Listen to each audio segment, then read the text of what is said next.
Good evening to everyone. So today, viral topic is the novel coronavirus. So now I have to explain. I have to tell about the corona disease in detail. I think it is helpful for all. So generally, coronavirus is not a new virus. So already five groups of coronaviruses has been discovered.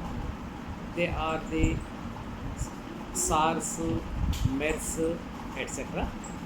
But this virus, uh, novel coronavirus, has been identified in 2019 in China. Why we are calling as novel coronavirus? Novel in the sense new virus. New virus has been identified in China. So actually this virus is very dangerous to the community at present because there is no specific treatment for the virus and there is no vaccines also for this disease. Hence, first that is the self-control is most important. First, we'll discuss the the structure of the coronavirus. Actually, when compared to the other viruses, the structure of coronavirus is somewhat peculiar because the surface of the virus having so many rod shaped structures. Hence, this virus is known as the corona. Corona means crown shaped. Crown shaped.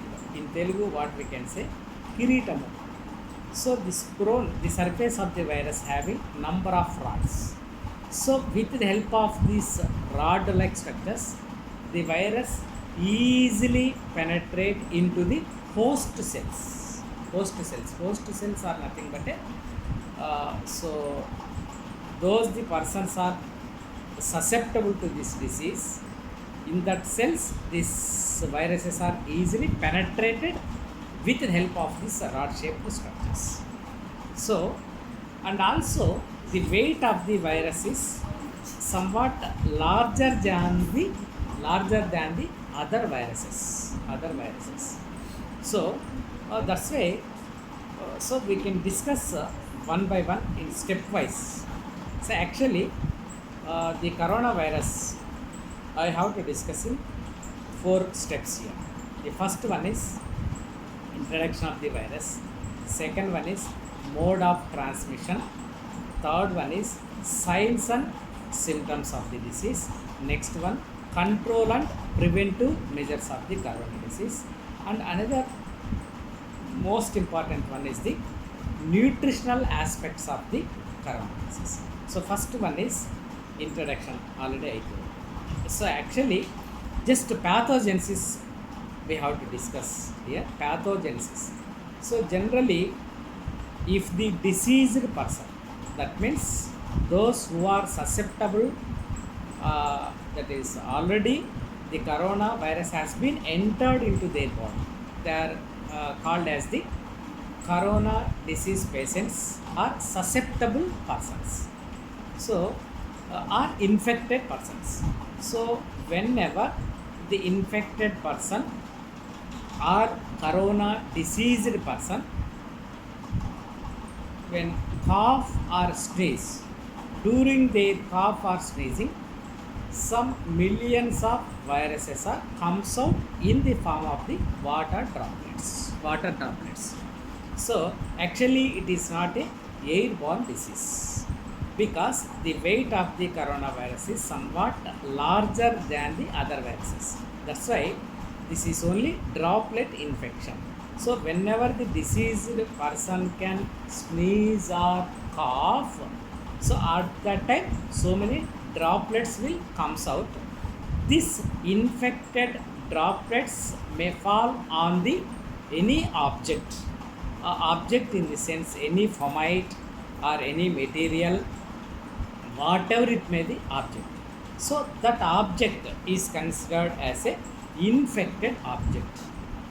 Suppose if the healthy person may touch the that infected object or cloth or from whatever it may be at that time, so that virus may stick on to the hands of the healthy person. Okay, so the hands act as a mediator, because the hands act as a way for the entry of the virus. So without hand washing, if we can touch the mouth, nose, eyes, whatever it may be, so unwanted touch, due to the unwanted touch, the virus may be enter into the body through the mouth, through the nose, through the uh, eyes. So that's why we should not touch the important, that is the parts in the facial parts without hand washing. So like that the virus may be enter into the body.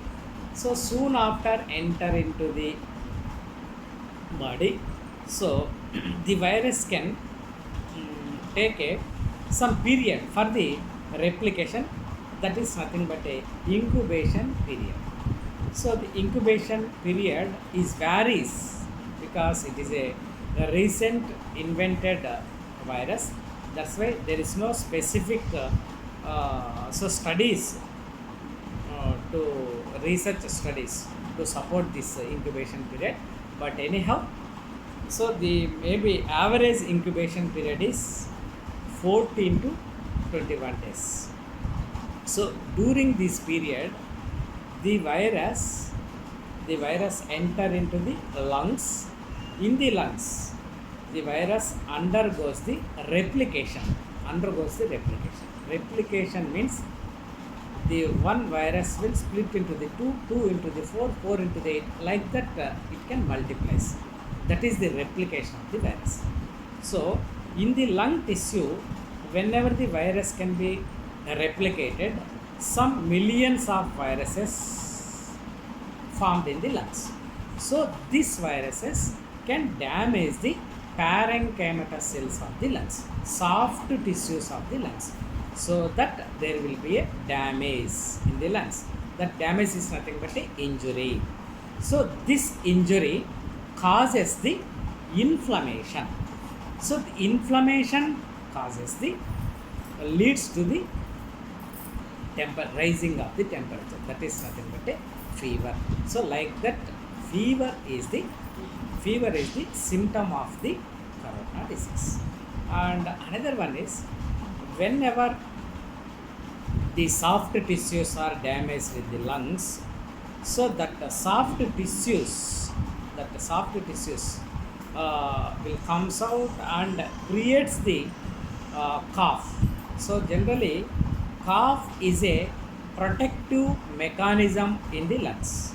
So whenever the unwanted tissues or damaged tissues are present in the lungs, so the cough is a protective mechanism in which these waste materials want to be eliminated from the lungs. For that purpose, we are able to get the cough. So actually, cough is a protective mechanism of the body.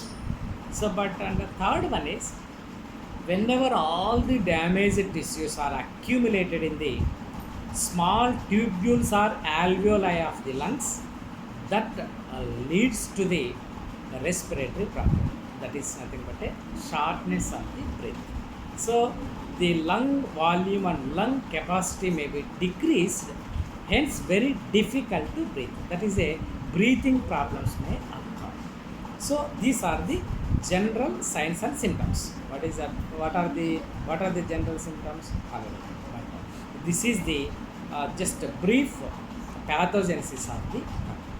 And next we have to discuss the mode of transmission. How this virus is transmitted from one person to the another person. That is mode of transmission. So the mode of transmission is the droplet infection. Already I told in the beginning, whenever the diseased person may cough or sneeze. So during that sneeze and cough, so many viruses are comes out in the form of droplet.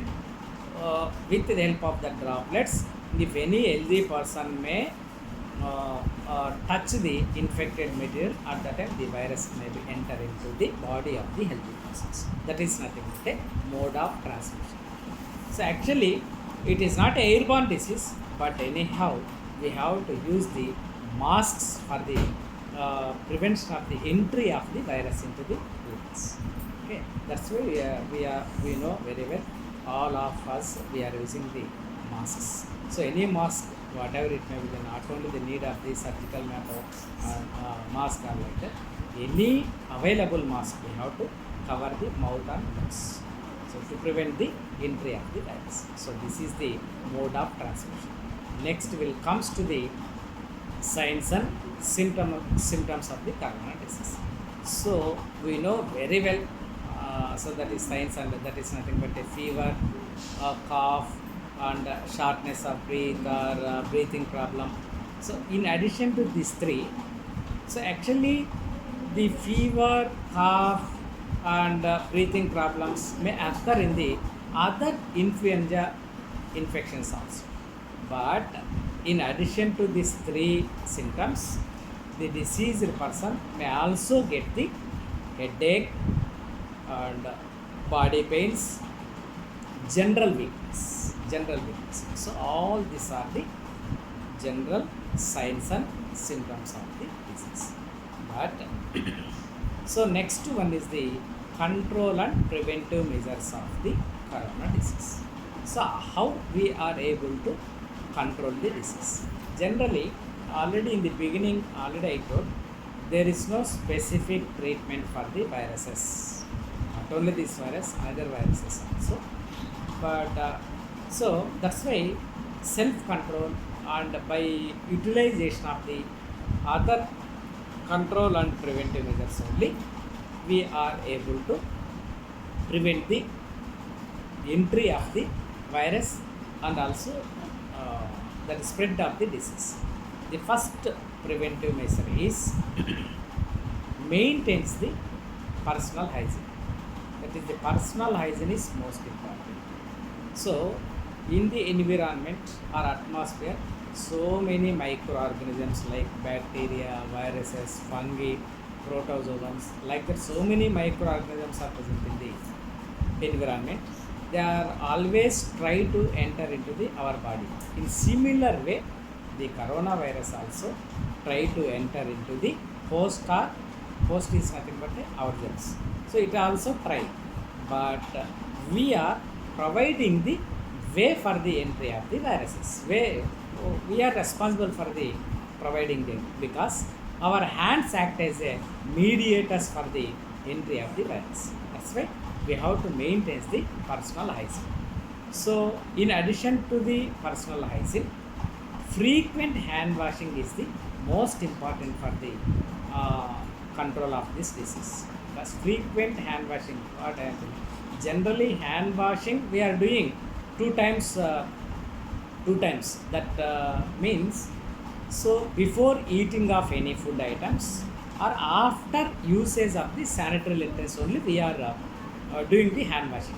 But in the case of coronavirus, not only two times, frequent hand washing. For every half an hour, 1 hour, we have to wash our hands. Because the virus may be present at any place in infected areas. That's why we should use the that is the frequent hand washing. So in addition to the frequent hand washing, and another one is maintenance of the physical distance. Physical distance in the sense, the distance between one person to the another person. Minimum is 1 meter. That is the maintenance of the physical distance or social distance. So due to the maintenance of the physical distance, the virus is unable to transmit to the another person. Okay, so this is the another way of the control measure. So not only these preventive measures, Generally, this corona disease is developed in the immunocompromised persons. Immunocompromised persons in the sense, those who are having the less immunity, they are easily susceptible to the corona disease. So how we are able to develop the immunity? So generally immunity power is a genetic one. So in a genetic condition only, the immunity power, few members having the more immunity and some others having the less immunity, like that immunity is depends upon the our genetic factors. In addition to that, but we are able to develop the immunity power by taking the good nutritious diet. That is the most important for the any infection. So that is in our hands. So how we are able to develop the immunity power in the sense, by taking up the balanced diet. So balanced diet means, so we know very well balanced diet is nothing but a, we needs all nutrients in the sense, required are optimum quantities of the proteins, carbohydrates, minerals, vitamins, fats and all these things. But by taking up the proteins and minerals and vitamins, we so these minerals and vitamins help to develop the immunity power. So actually immunity is developed by the antibodies. The antibodies are formed by the proteins. That's why we have to take the required or optimum quantity of the proteins in our daily diet. That is nothing but a balanced diet. But here one more thing I have to discuss. So that is the the citrus fruits having the rich source of the C vitamin. So the C vitamin is main responsible for the development of the immunity power. That's why we should take the citrus fruits every day. So the required or optimum quantities of the C vitamin food we have to take. That is nothing but citrus fruits. Citrus fruits are nothing but orange or lemon, etc.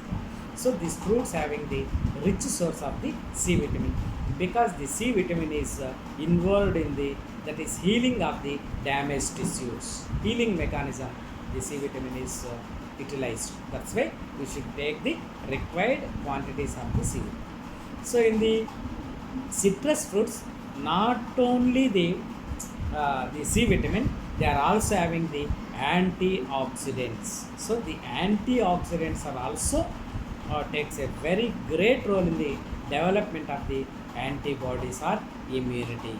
So that we should take the, that is the fresh fruits every day. So the fruits having the rich source of the minerals, vitamins. So these are helpful for the development of the immunity power. So like that every day our diet should include the this richest source of the minerals and vitamins. Okay, but here I have to discuss one more thing. Generally we are doing the hand wash technique. So generally hand washing in the sense, just within 30 seconds or 1 minute they will complete the hand washing. So that is not a complete hand washing. Actually the World Health Organization recommended the 6 steps of the hand washing. That is most important. So everyone within 10 seconds or 15 seconds they are doing the hand washing. So without soap or something.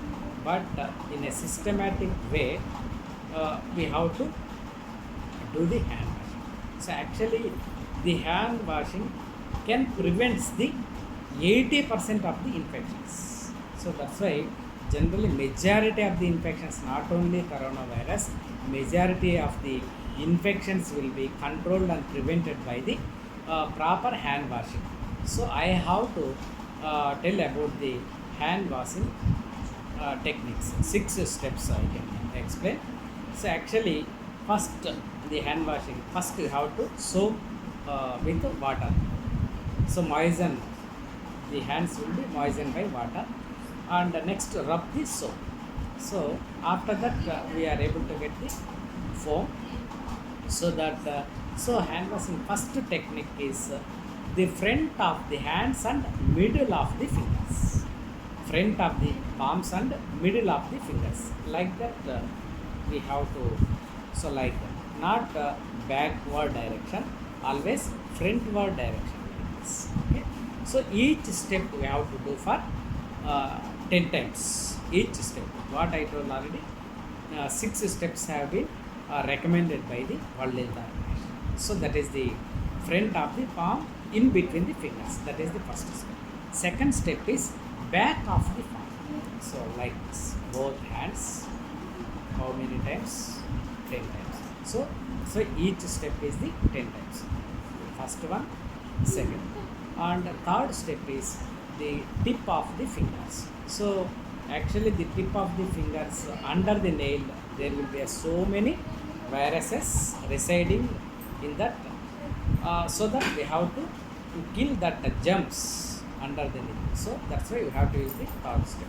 So we have to do like this 10 times, both hands. So this is the third step, and the complete one step we are giving for the cleaning of the thumb. So because the thumb is used for all the touching of any material, doing or something, so this thumb is utilized for everything. That's why we are giving the one step for the cleaning of the thumb. So like this, we have to 10 times. So like that, both hands. So next one is the back of the fingers. Back of the fingers, like this. Each step is 10 times, both hands. Okay. And sixth step is the wrist. Okay, the wrist. So what I told, 6 steps. First one is front of the palm in between the fingers, and back of the palm in between the fingers, and tip of the fingers, and thumb. Next one is back of the fingers. Next, sixth one is the wrist.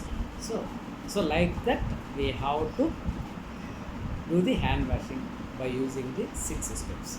After hand washing, we should not touch any cloth or towel, because if any microorganism is present in the cloth or any fomite, that may touch the again to the fingers. So it will be infected again. So that after hand washing, we should not touch anything. So like that, we have to do the hand washing for the prevention and control of the corona disease. So we have to follow the, we know very well every step and everything, how to control and how to prevent, but we have to implement successfully for the control of the corona disease. So thank you, one and all.